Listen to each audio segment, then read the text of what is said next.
They focus on encouraging parents to focus on connection over control. I can control you and get you to be quiet, but is that going to allow me to reach the goals that I have for me and my family and my children long term? And if we think about it, for the most part, no.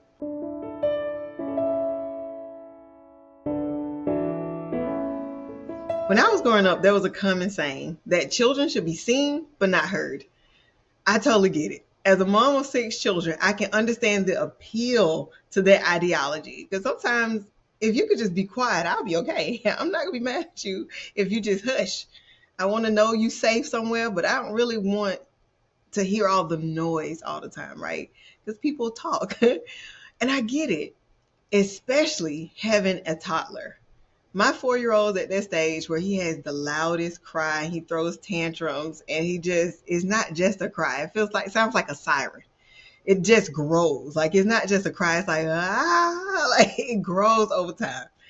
And so in that moment, the most important job I feel like I have in life is to get this child to be quiet. I'm not worried about paying bills. I'm not worried about cooking a meal. I just want you quiet. Like, I want you silent.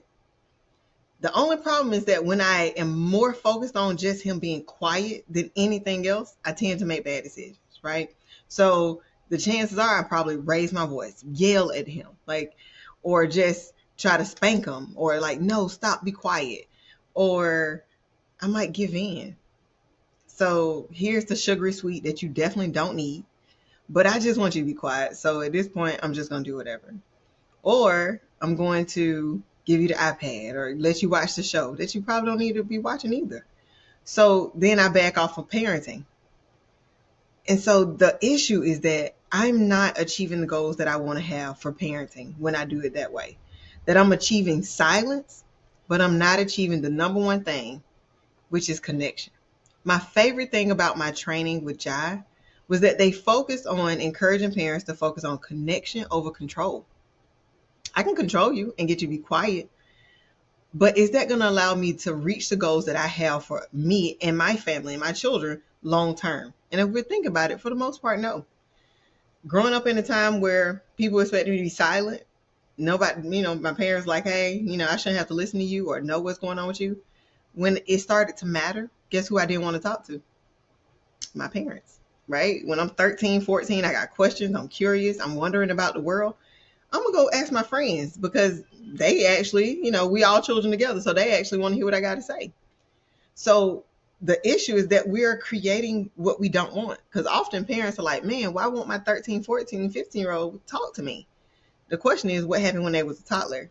You might have to think about that. Did you focus on silencing them and getting them out of your space and telling them just go sit somewhere?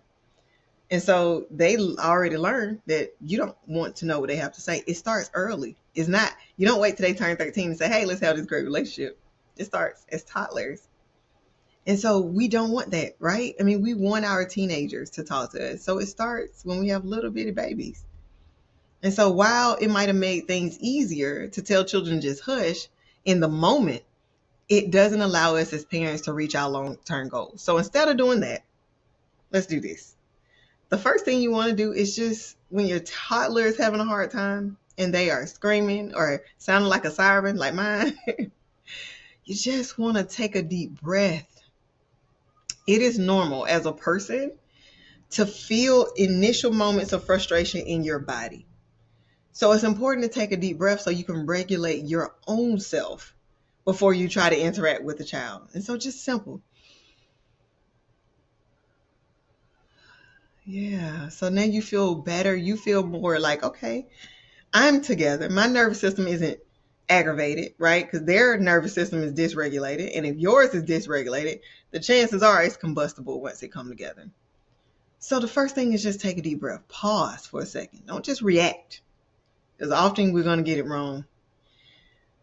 The second thing you want to do is just remember one thing. Like I said, the thing I learned that I love the most about the Jai Institute for Parenting when I was studying as a parenting coach is prioritize connection.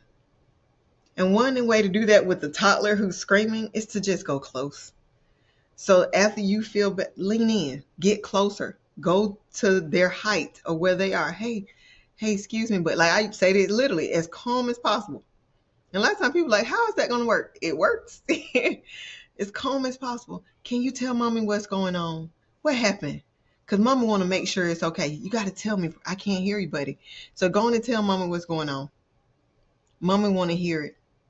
Mama cares so much about what's going on with her boy. So can you tell me? Or can I tell you a story? Literally, very small things make children feel like, okay, they lean in easily. And so just getting connected with them makes them feel seen, heard, and understood. And so often he'll, through tears, I wanted to go to the thing and you wouldn't let me, or I wanted a toy, right? And that's so sweet. But now we both win because he's no longer crying and he's still telling me, and we're able to now have a connection.